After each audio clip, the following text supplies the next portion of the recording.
Sempre minuta. Cuya.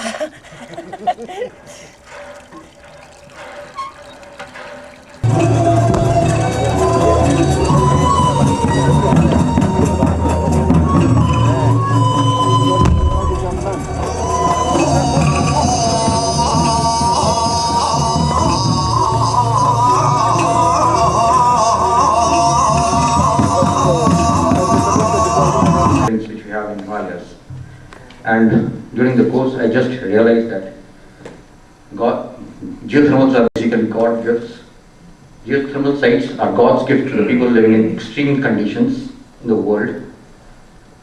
Its systematic utilization in power, tourism, district heating, farming, food processing holds key for overall sustainable economic development of these regions. We have seen this in Iceland, Indonesia, and part of the Indian Himalayas, which I am going to talk about. We have yet to begin tapping this systematic resource for its overall economic and sustainable development.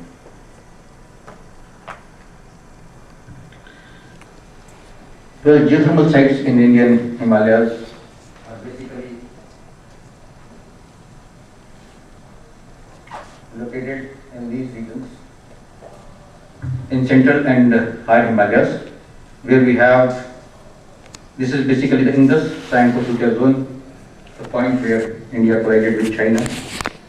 So maximum concentration of these hot springs are almost on the collision zone, and we have some hot springs here also, but I'll be speaking mostly on the central and the higher Himalayas in the western Himalayas. And in these regions, temperatures in winters drop to more than minus 10 degrees. So almost we have hot springs where we have minus temperatures. The topic is geothermal sites as tourist destinations in Himalayas. This is a good presentation. This is one of the geothermal sites in Chumatang. So in northwestern Himalayas, this is basically the Indo-China border, and we have almost all our hot springs almost on the collision zone to the along the Indus Sangko-Sutia zone. So while we were analyzing, we just realized that the hot springs are mainly in the geology controlled the occurrence of the hot springs. This is basically the Indus river flowing along the Indus Sucha zone, and on this side we have this metamorphics, and here we have granites.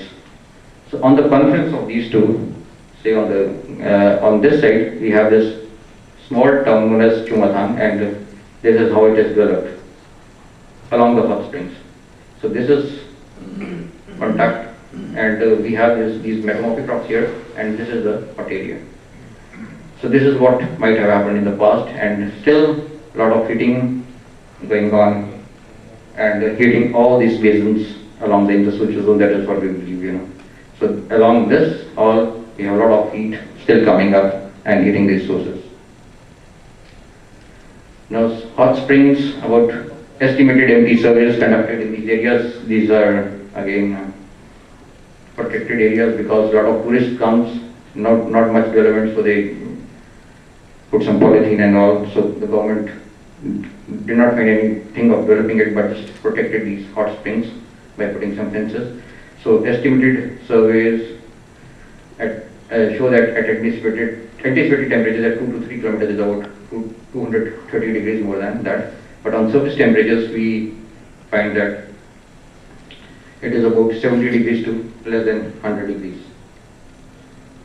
So on the surface, most of these hot springs have been concealed below the landslides. So the temperatures which we observe in these this is a hot spring area. So we have a landslide here. These are granites, basically Ladakh battlefield on the Karakoram range on the Indo-Tibetan border. Now On this, these hot springs have been concealed over the years with these landslides, but still the temperatures here on the surface appears to be around more than 70 degrees.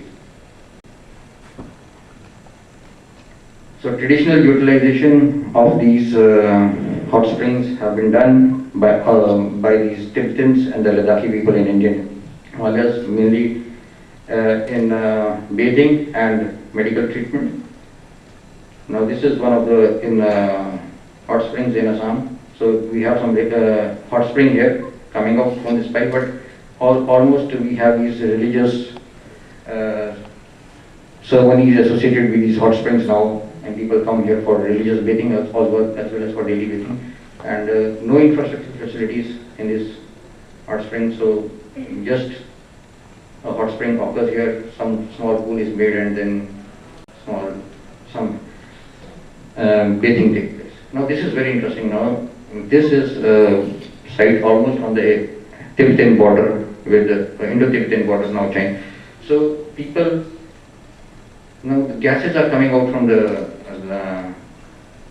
steam is coming out, the gas is coming out, different steams, different gases here. I don't have the chemical composition of these, but people treat and sit with these clothes. They sit in this hot spring cavity, and they sit for about 15 minutes. They have a doctor known as Amchi, and they sit on this with clothes for 10 minutes, and then they go for another cool bath, hot bath, and then they treat all their joints pains, bone pains.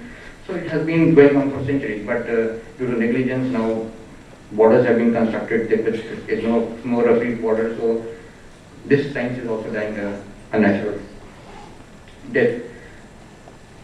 These now with the army coming up, direct utilization of these water sources have been started, and now with this direct pipeline has been laid, and hot water is being transported, and now for the last 2-3 years for washing and bathing, the army uses this hot springs because this is a very remote area.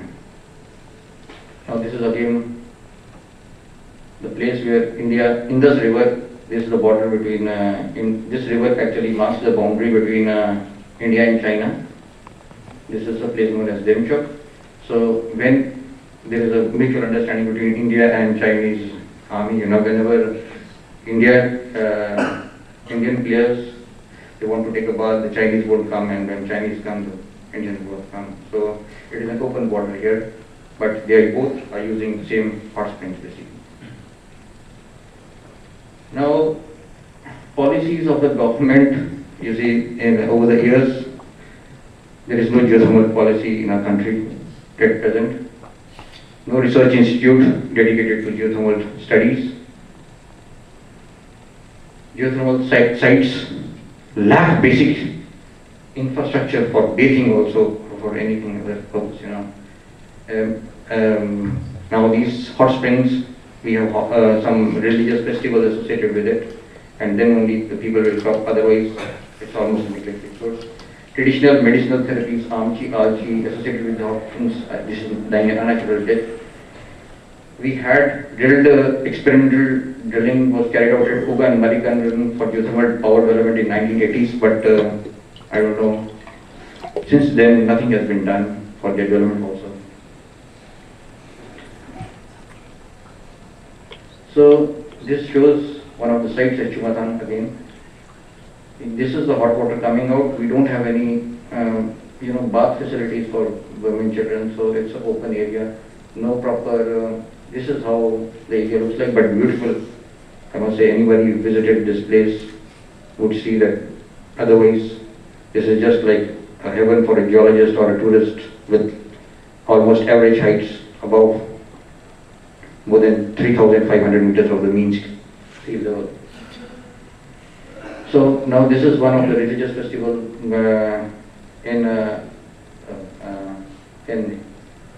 Himachal Pradesh. We had this tourist resort constructed by the government, but there was a flood, and half of the building was washed out. Now this is the only tourist spot, and here you see the people. These are stalls, and then this is how baking takes place. Now, if you just see the enlarged view of this, so this is the wall, and the men are bathing here, and women and children, they take baths in this place. It's open, hardly any development from the government point, because I don't think, because they can't visualize what can be done with these resources. It's still, India is such a large country, but I think we are very zero, and we have yet to start exploring this possibility. And after visiting Iceland and other places, I just feel that a lot can be done with these resources.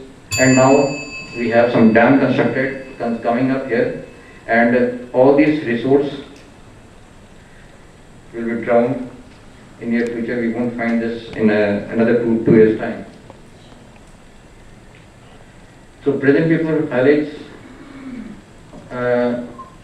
in basic infrastructure development to promote religious bathing, and I propose setting up a hospital to protect and prevent, to revive these Alchi and Amchi medicinal treatments associated with hot springs. They have been going on since centuries, very effective, and people, they really believe in it and take 15 to 20 days to get treatment from these hot springs to get cure.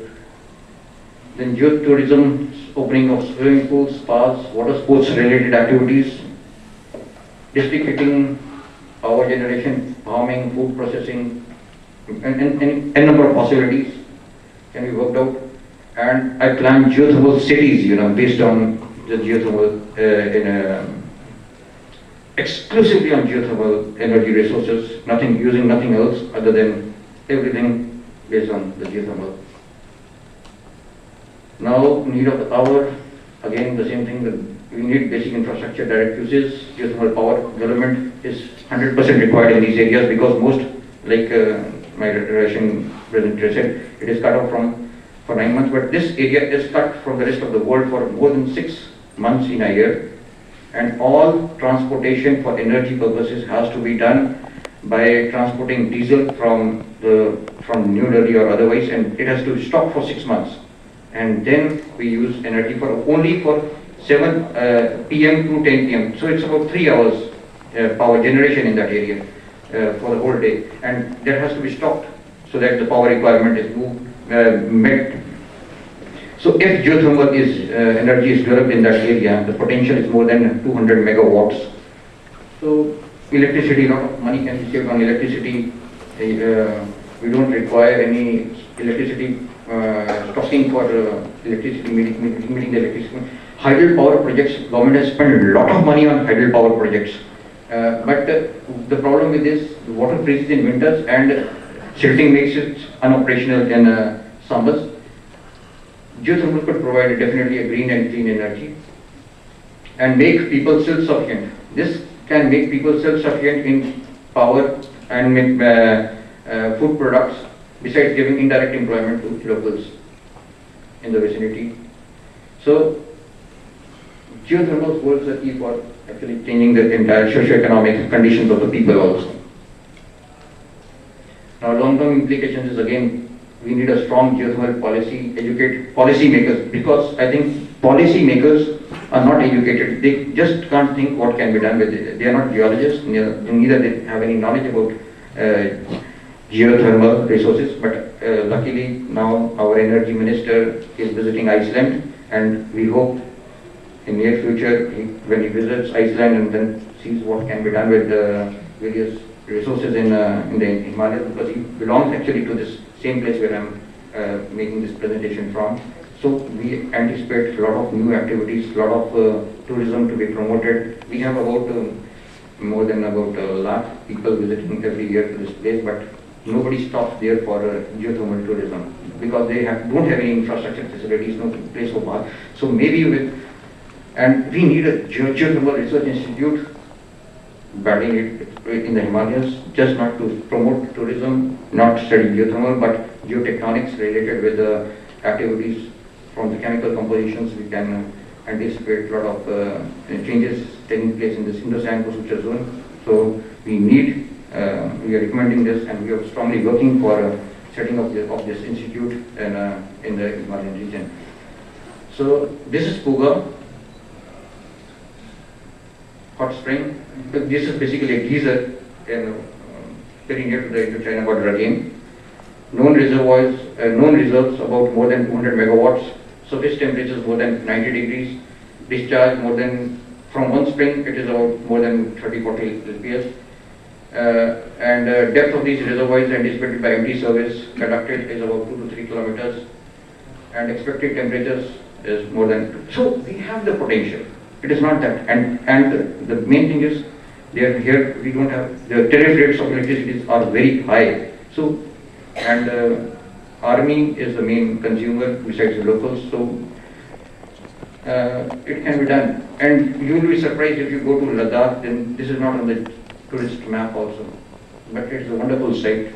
Nowhere in Himalayas a geyser like this is seen. Yeah, thanks. But that's it. But before we can do anything, these small children have found a new innovative way of utilizing these hot springs. We have a geyser here, so they have a Maggi noodle pack here.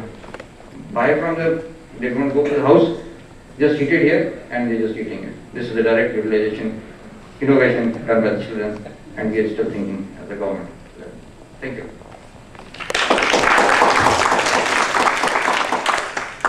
Thank you very much. Yes, any questions regarding the presentation? We still have more time. Yeah.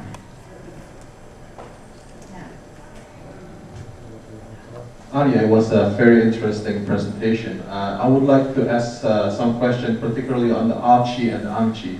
What kind of ailments are they treating? Are they specific for certain kind of ailments? Yes, I think what I generally saw and asked the doctors. So you have a patient and a doctor, Amchi.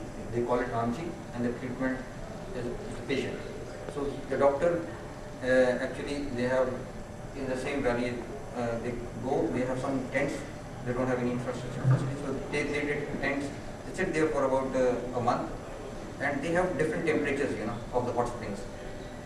So mainly with the joint pains, they're treating. It's a cold region, so old people have joint pains and things like that. So, basically, these Amchi people, they are the doctors of this geomedicinal treatment. So the patient is there, and the doctor Amchi, he will take the patient to wait, and they are basically treating these joint pains. Because old people, they have these joint pains, they don't have money for the treatment, I think, because the place, this is about 200 kilometers from the main land. So they are using this traditional medicine very effectively, and they have trust in these Amchis, So the Amchi accompanies them, and they have different temperatures for say 1 day here or 2 days here, then another temperature on the right side with different chemical composition. I think that is coming out from silica or sulfur. So they move shift with different temperatures, and after 1 month, the old man he's rejuvenated, So that's the temperature. I don't think they have any knowledge about the chemical composition in terms of sulfur, silica. If you talk to them, because that will make different. And this when we are talking to locals, we should not complicate the matters by talking which is the silica, sulfur, borax, or bicarbonates. So if we talk to them in their own language and try to understand, so they will come up with, oh, these are some yellow things, and so this will be like this, and this is something white. So you understand that in your mind that it is sulfur, and then it is borax, so this is silica. And you see that when you see that they are treating more in the sulfur, and then in the borax, and then in the silica, and the temperature difference is also almost. So this medicine treatment, they carried about 3 days this, 3 days 2 days 1, and then the whole treatment, the pains are gone of that old man. But this science has to be rejuvenated, because earlier this exchange from Tibet to China, India was taking place, and then interest was there from Tibetans coming to India. But now with the borders becoming strong after the Olympic Games, due to the Dalai Lama and conflict between the Dalai Lama and Chinese, so this science has to be protected now, and we have to learn a lot from this traditional science and of geothermal use for application directly to solve the old age medical problems, and economically, you see, without any treatment, without any operations, without any knee replacement, we talk about so much investment about. So I have proposed a setting up of a medical hospital in these areas, and maybe in the next 5 years, when we meet, maybe we have all these implemented in the ground, and we protect this diamond science. Thank you. Thank you very much.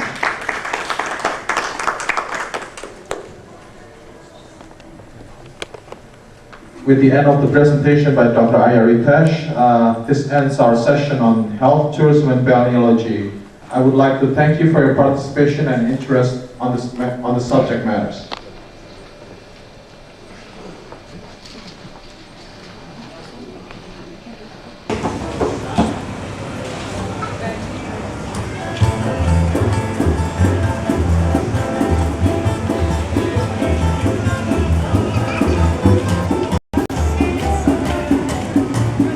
I love this, it's like there is male, there is female. Okay, I record. I zoom.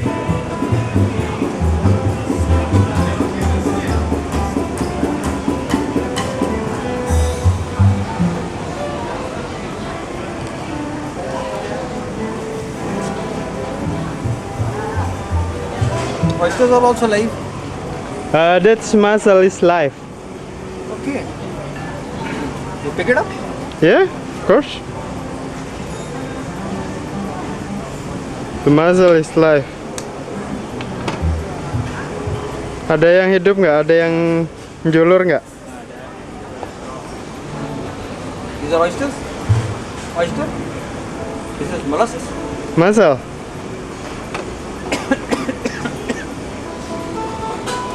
Thank you. This one. Lobster. These are lobsters? Yep. That is lobster. Ocean prawn. This is prawn? No, that's lobster. That's lobster. And That is prawn. that is prawn. Yep. This is snapper. This is barramundi. This is garopa.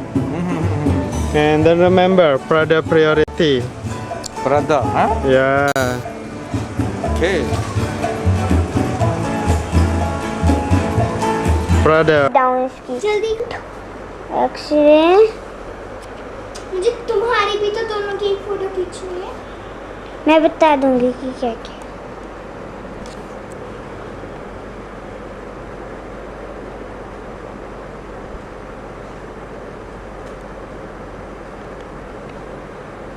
ऐसे खींचो।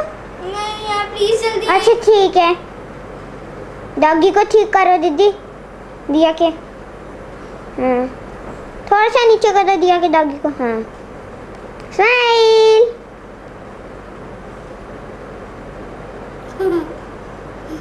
खींच ले। खींचती नहीं खींच जाना